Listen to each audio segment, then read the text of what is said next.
Welcome back to the show, everybody. We got a good one for you this morning. You know, they say in life, the best way to not be denied in this world is to be undeniable. I'm going to show you some information today that, first of all, I believe XRP is a currency regarding the SEC Ripple lawsuit. But what if I could show you a path that absolutely shows us all that it could not only be a currency, but it actually could be a security? Let's roll that beautiful intro. This is Digital Perspectives with Brad Kimes. Subscribe for new content notifications. Now, here's Brad Kimes. Come on in. Welcome back to the show. You can follow me on Twitter at BackupBradley above at the top of the screen, and everything that we're talking about here today. Let's go ahead and get into this thing. First order of business is this. I'm sharing this again from not only myself, Mr. B, but digital asset investor, James Rule, XRP, and everybody out there trying to really rally the troops here to make a difference and have our voice be heard. The best way to be denied in this world is to be undeniable. Let's do everything we can to make our voices heard so clearly that we cannot be denied. Now, you know, if you haven't signed this petition, please go do it. It only takes a minute, if that, to be honest with you. You just have to confirm in an email once you put your email in, and then you are actually on there. We should be able to get 100,000 signatures easily in the next few days, or at least week or so. So make sure you participate in that. You know, just ranting on Twitter about what you feel doesn't really get it done. So let's move on here very quickly. We have a lot to discuss today because I believe we're going to go over some heavy information that really could make a pathway and a great argument for how XRP could find itself as a security. And we'll talk about what the implications may or may not be of that. Right now, we're watching the entire crypto space quietly creep to almost $1 trillion market cap. Almost $1 trillion in market cap. How incredible is that? Yeah. And it's just as incredible that Bitcoin has now breached $31,000, up 25% plus on the 7-day. That is exciting, and shout out to Bitcoin. I tell you, I wish I had 1,000 or so of them. Just saying. Now, looking at this here, we are sitting at 22 cents for XRP. Our feet planted firmly on the ground. We are well aware where the price is today.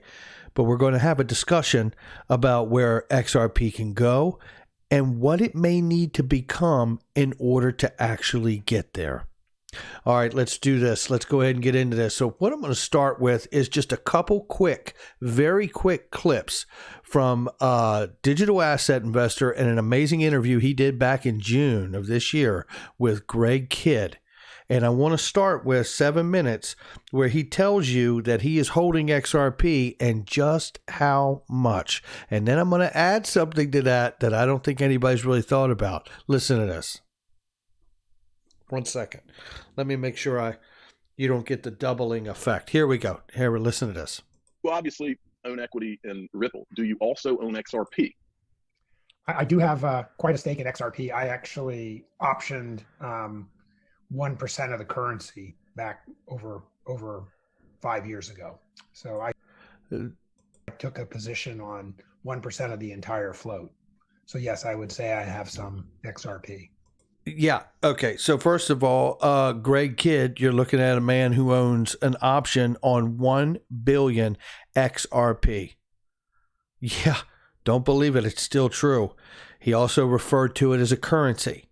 In his eyes, it is a currency. I've had the pleasure to sit down and talk with Greg a few times as well. And our most recent interview, he absolutely had an open discussion very candidly about how this thing works best, XRP, as a currency. Now, let's continue to build on the conversation. I want to move you to another spot here that I think is very, very important for where we're going in the conversation today. Let me cue this up right here at 12:30. And here we go. Really big name companies have done that, but the SEC has shown that there's a narrow path to getting through this, whether that's the path that Ripple chooses to go through or not. They're kind of too big to be a Reg A offering. Reg A offerings are capped at $50 million of a raise. I think Ripple's outgrown that. So what he's highlighting there is that a Reg A offering is when a company or something starts out as a security and then grows out of being a security. He's saying that Ripple's already missed that boat because they're too big of a company for that, for XRP. Right. Well, now also there's the issue of the escrow. For those that don't know, Ripple has, I don't remember the figures, roughly 50 billion in escrow? It's over 50% of the XRP float. And you mean how much is an escrow locked up? Right, locked up. So they keep a proportion. It's like a central bank putting a lock on the gold down there. I'm sorry. What did Greg just say? Greg just said what I've been telling you here is that Ripple has been conducting their actions with XRP because it is a new money to the world, just the same manner as a central bank does. He just said it too. So somebody can't run and just do a raid on the gold and sell it all and have a party. So they've put a bunch of the XRP under lock so that the market knows it's not going to be flooded with Ripple selling XRP at any period of time. And that creates some sense of security that Ripple's acting sort of in the role of like a central bank to make sure that there's no debasement of the currency. He just said it again. Ripple's acting in the role of a central bank. He's telling you right to our face. These people tell us right to our face, and it just washes over us, it seems, at the time. Or, maybe it didn't wash over quite as much, at the time, but it is really hitting me hard now, I should say, because that is incredible remarks. And you want to think about the idea of introducing this new money, this new currency XRP as a bridge asset to the world of any tokenized asset of value, albeit fiat, digital fiat, what have you, or commodities, tokenized, stocks, bonds. I think you get it, right? Let me keep playing here. Now, with regard to that escrow, does Ripple have to disclose prior to IPO? Would they have to disclose whether any of that escrowed XRP is owned, earmarked, held in trust, or pre-allocated in any kind of way to any other person or entity prior to that IPO? Would they have to disclose that? Having been through IPOs before, everything is disclosed. I don't know if there's a specific requirement for that, but I cannot imagine an IPO going forward without like total disclosure about where Ripple stands with all of those issues. Well said, Greg Kidd, and a great questions from DAI, man. So when I think about this now, he's actually addressing the idea of what Brad Garlinghouse has acknowledged with Julia Chatterley, pre-contractual lockups or pre-allocation. And as Greg Kidd says, as they move closer to an IPO for Ripple, if that day does come, then you are going to see that have to be revealed, at least maybe if not to us publicly, it's going to have to be revealed to the regulators what the stance is. What I want to offer as an idea here is that to go along with the pre-contractual obligations, where the person receiving it or company receiving XRP may choose to receive it at a year or 2 years from now or some other determined time, but they have to accomplish a certain amount of task on their side to be able to stay in good standing for that contract to be met, as well as Ripple, or the company, has to continue to build out the market infrastructure and do the things they need to do so they can continue to work to build these bridges to a new financial system by them doing what they need to build the legacy systems and get them up to snuff to be able to get into this new system, and Ripple doing what they need from their side, building a bridge to one another, and then having access and being able to use something like XRP at that later date because of that pre-contractual obligation or option, as Greg Kidd said he has. Greg Kidd has an option of 1 billion XRP, 1% of the total supply of XRP. He holds an option on that. Maybe these pre-allocations in a great degree are option contracts, right? It could certainly be. And maybe that's why we haven't heard the biggest holders in the world of XRP actually complain, because if they took an option on XRP in this pre-contractual agreement, they may be in a place where they've never been upside down if they came in at 0.006 of a penny before everything jumped to 20-cent range or what have you. So pretty interesting. That idea and notion was floated to me by Spencer H. And I want to shout out him for bringing up the option notion, just like Greg Kidd is involved in with Ripple as well. So I just thought that was a nice perspective from Spencer. So, okay, so now let's move on just a little further here, because look, we listen to these things and then a lot of times people say, listen, you're hyping yourself up a tree. Well, do you think so? Because listen to what he says this is designed to do.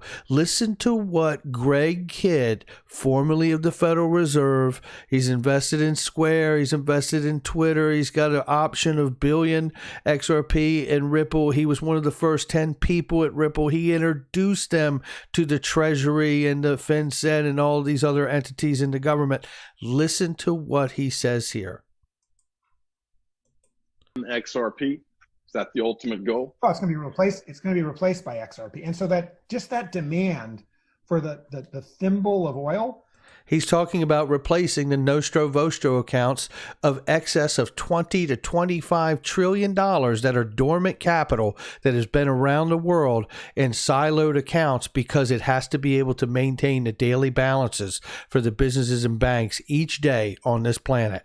And he's telling you, if you only need a thimble of that Nostro Vostro money represented and talking in the analogy of oil, then you won't need as much as you currently have around the world. Continue.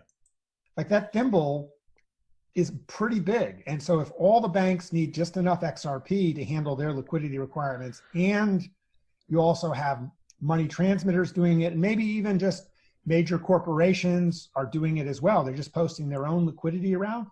Everybody needs less liquidity than they needed Nostro and Vostro fiat currency, but that's still a lot of practical need for XRP. And so I think Ripple's done some of those calculations. If each bank around the world and each other regulated financial institution had just enough XRP for their liquidity needs, well, he just told you they've done some calculations, and if each bank had enough XRP for their needs, they already know what that formula is. That's how we know there's pre-contractual lockup. He's telling you they've already run that. He just said that. They already know how much each bank would need based on their volume that they bring to the market, period. That would create amazing practical demand for XRP all around the world. Just like there's only 21 million Bitcoins, if people want to have that in their portfolio as like a defensive asset, by the time all the different retirement funds, hedge funds, individuals buy just to have a little bit of extra of Bitcoin tucked away, that creates an overall aggregate demand for Bitcoin. Same is true for Ripple, although its purpose is not just like as a panic currency. It's for a very specific task, creating an alternative to the heavy liquidity needs for the current Nostro Vostro system of correspondent banking. Bang. He just told you. That is exactly what it is designed to do. To unlock the dormant capital for the central banks of the world and all the major companies and entities that hold Nostro Vostro accounts around the world, to release that dormant capital so the world can begin to get back to work, to building and getting out of this hole that we've all been put in. There's no mistake now for this conversation going forward. It is not my idea that it could be $1,000 or $10,000. It has to be a very high price to accommodate this full scale intended use that Greg Kidd has just reminded every person what XRP was designed put on this earth for. Period. Full stop. Now, with that being said, if you're going to have something that serious, you're going to need a new office and a new division from the SEC to oversee digital assets. And because it is such a very, very special thing that XRP is going to do, you're going to need to sue and get that legal precedent set on the asset. So you can therefore have that legal precedent be what the regulators, whether it be the SEC or anyone else, define what happens with their framework in that agency based on that legal precedent of that case. This case was intentional. This SEC Ripple lawsuit was absolutely intentional, and the fact that it is put together so horribly by the SEC with the neglect of 7 years to intervene and to also be complicit in allowing exchanges and MoneyGram to do business with an unregistered security, according to the SEC, I believe that that case was put together in that manner so they could absolutely defeat the SEC and they could get the ruling that they need. And I'm not suggesting anyone's working together. I'm just saying when a case is put together this poorly, and you know that these people are where they are because they're brilliant, smart people. Jay Clayton's no dummy. You don't have to like him, and I don't either. But he's not a dumb man, and he didn't get to where he is by being dumb. So the reality is, this stuff has no choice at my house but to be seen as a deliberate, crappy case that's been put together that can easily be defeated and gives the freedom of the federal judge who's going to oversee this in the district court and the magistrate who will absolutely come to the right terms for what needs to happen with Ripple and the unregistered security XRP. Now, let's talk about the idea that we, like I said, see a actual security designation. It comes back to the notion of it being a global stable coin. You know, this isn't just my opinion. Let's just look at this for a second here. Stablecoin, this is from the Financial Stability Board connected to the G20, which I just showed you. This here is just a segment of this. The entire document talks about making global stablecoin arrangements for the world to adhere to. When you think they're doing all of that because we're not going to have a global stablecoin? Do you think they're doing that because we're not going to have a global stablecoin? The answer is no.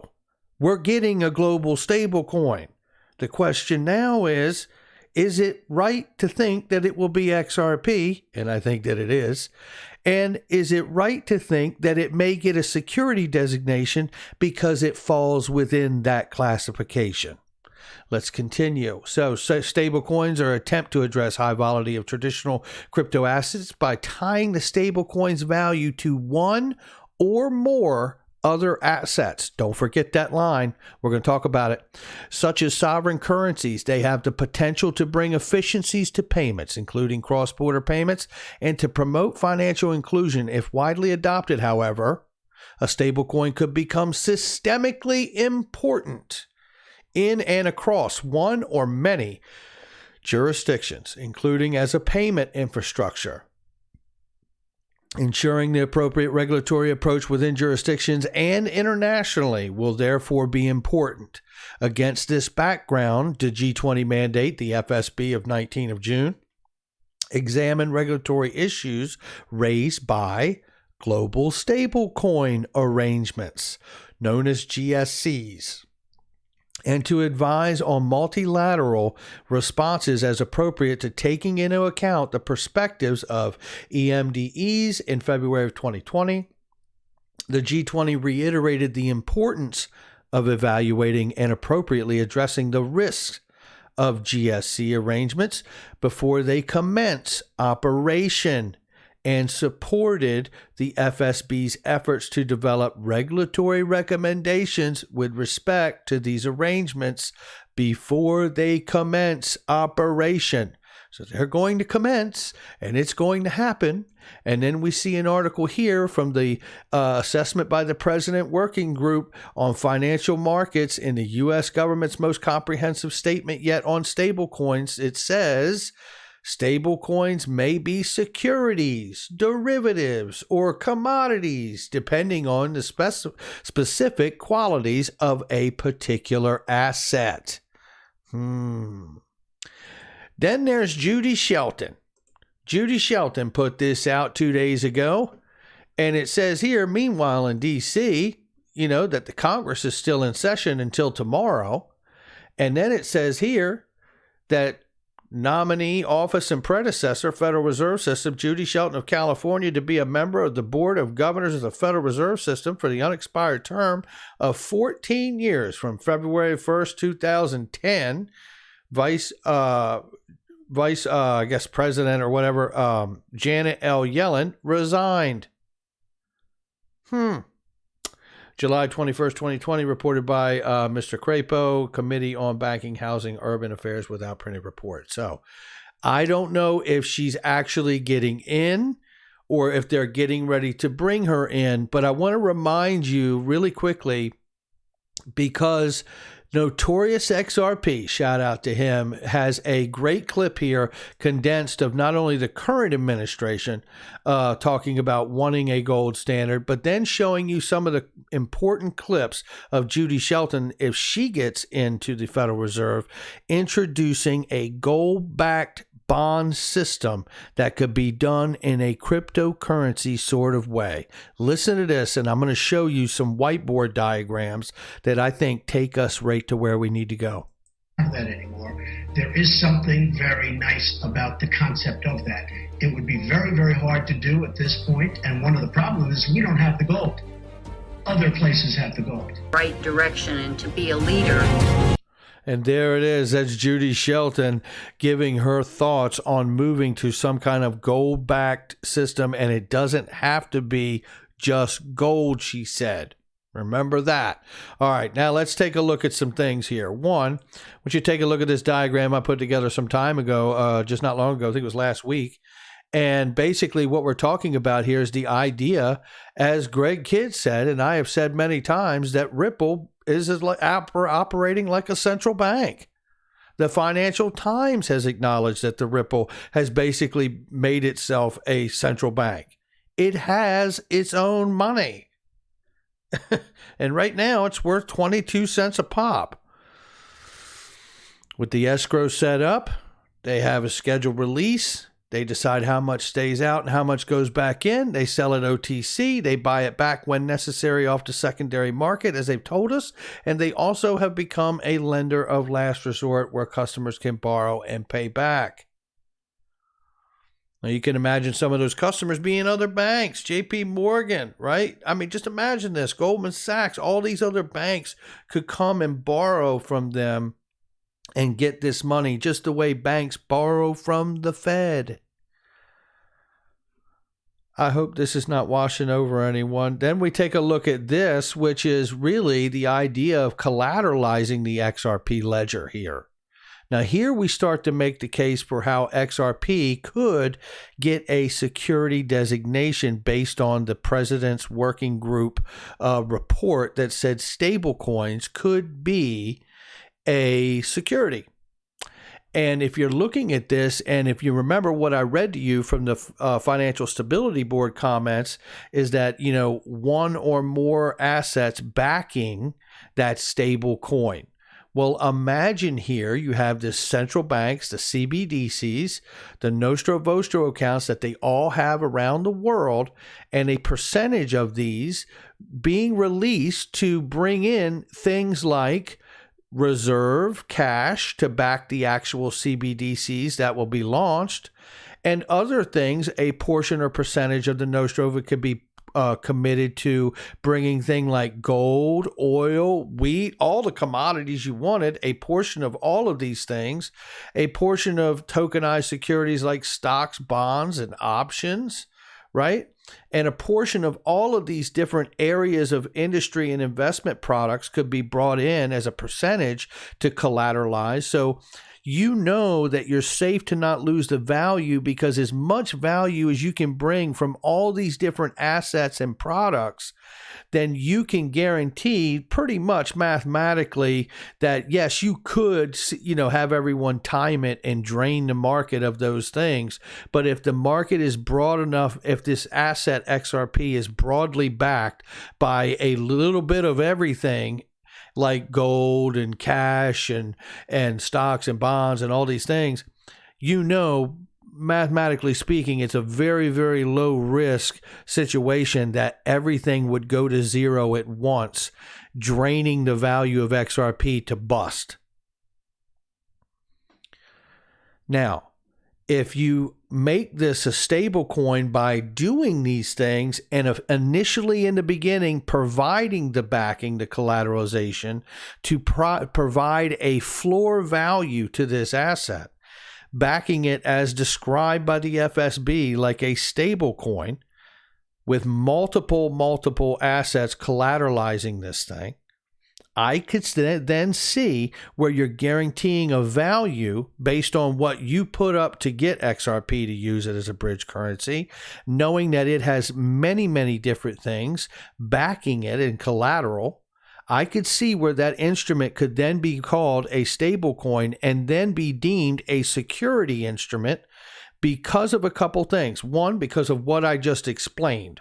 Two, because if it is a security instrument, I think it gives an advantage and a comfort to all the major countries and governments and their currencies around the world that this will never be able to challenge the sovereignty of your nation or your personal currency in your country, because it has a specific designation that makes it slightly different than the actual currency of a country, even though it's revered as that, even though it may be designed to operate as a bridge currency and work in that manner.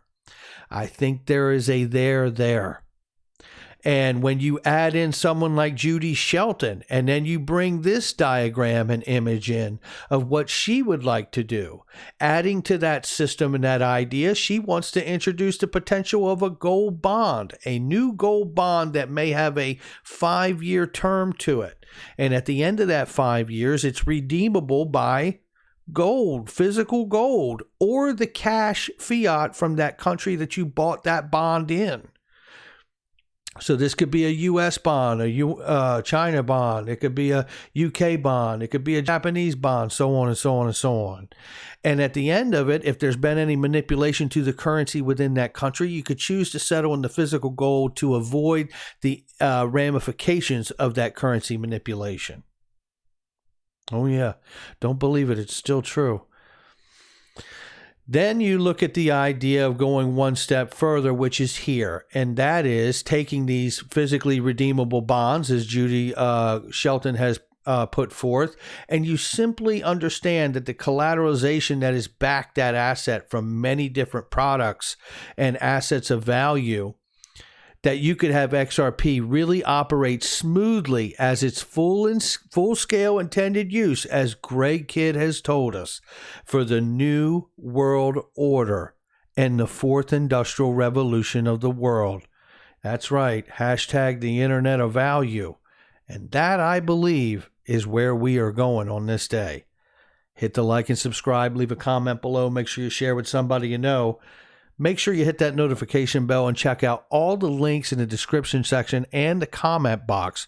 By the way, if you haven't done it, go sign up and join the Link 2 community. It is an amazing community with incredible venture capitalists in the blockchain crypto space, as well as many of the leaders that are already in this space as well. So make sure you join that community. It is an excellent place for information and source of knowledge as well. If you're an accredited investor, you can also pick up SPVs of some amazing companies that are in this space right now as well too. I will catch all of you on the next one.